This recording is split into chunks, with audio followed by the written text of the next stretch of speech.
Hello guys, आज चाहिँ हामीले दराजबाट अनलाइन सपिङ गरेको थियौँ। सपिङ चाहिँ के गरेको भन्दाखेरि एउटा माइक हुन्छ नि बुया M1 भन्ने माइक सपिङ गरेको थियौँ भने अहिले चाहिँ आइसक्यो। हेरौँ हामी आज अनबक्सिङ एकदमै एक्साइटेड पनि छौँ हामी। कस्तो आयो त, साँच्चीकैको ओरिजिनल माइक आयो कि डुप्लिकेट पायो हामीले अहिले हेर्नेछौँ है त।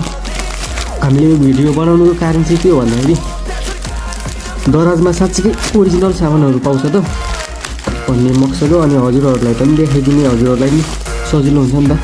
यस्तो राम्रो कुरामा प्याक भइरहेको छ। QR कोड त रहेछ यहाँ, हेरौँ है त कसै हाल्नु ल।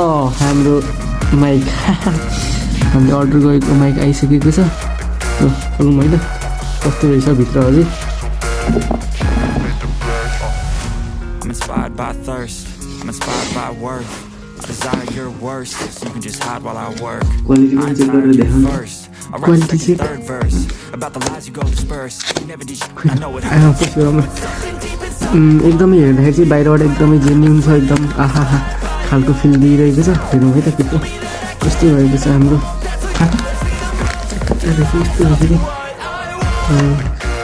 यस्तो कुराहरू रहेछ। अनि हाम्रो के भन्छ यसलाई, पोका भन्ने, यसलाई पोका लगाउनमा हाम्रो थैलीमा बुया माइक थैलीमा छ।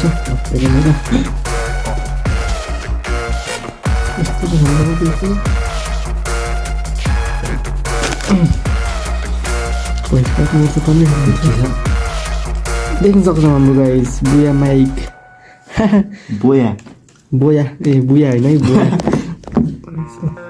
बुया भनेको त फिर्फिरको बुया। अरू के छ हामीसँग, अरू के छ यो बुयाको कार्ड ओरिजिनल बुया भन्ने त देखाइरहेको छ। झन् कस्तो रहेछ। अनि हाम्रो यहाँ रहेको छ माइकहरू होला सायद। कसरी खोल्नु, ओहो मैले क्यामेरा एङ्गलमा बाहिर गइहाल्दो रहेछ। यो चाहिँ हाम्रो कता, यो चाहिँ हाम्रो नोइज हटाउने खालको नि हो। अनि हाम्रो यो के हो र, मलाई थाहा नै छैन खासै। यो चाहिँ के लिएको नि माइक चाहिँ कहाँ छ त? यो चाहिँ यता हामीले ब्याट्री पनि हुँदो रहेछ त केटा। त्यो होइन होला, त्यो होइन होला यार। खोइ कहाँनिर छ यो हुँले सकेपछि मैले थाहा भयो।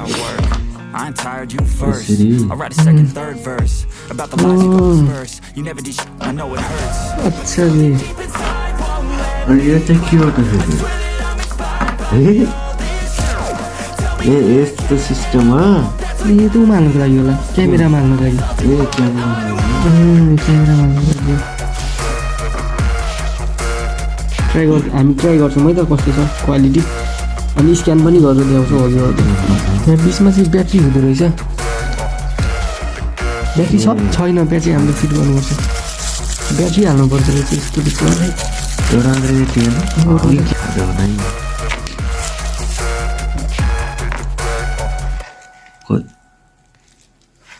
यसरी पर्खि भाइ गयो अझै तन्काउनु मिल्छ क्या।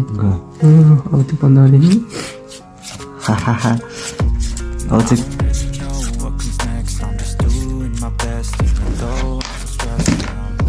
अब हामी अझै यो जोड्नु लागि छ। कता गयो लम्बाइ देखाउने, लम्बाइ यसको लेन्थ देख्न सक्छौँ हाम्रो साथीहरू।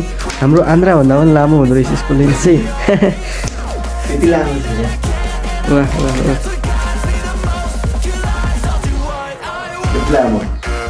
यहाँदेखि त्यहाँसम्म यति लामो सही है।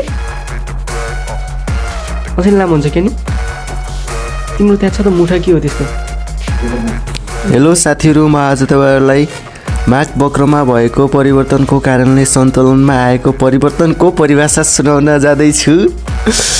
वस्तुको मूल्यको अलावा मागलाई प्रभाव पार्ने अन्य तत्त्वहरूमा परिवर्तन हुँदा वस्तुको माग धेरै वा थोरै हुन्छ भने त्यसलाई माग वक्रको सराई भनिन्छ।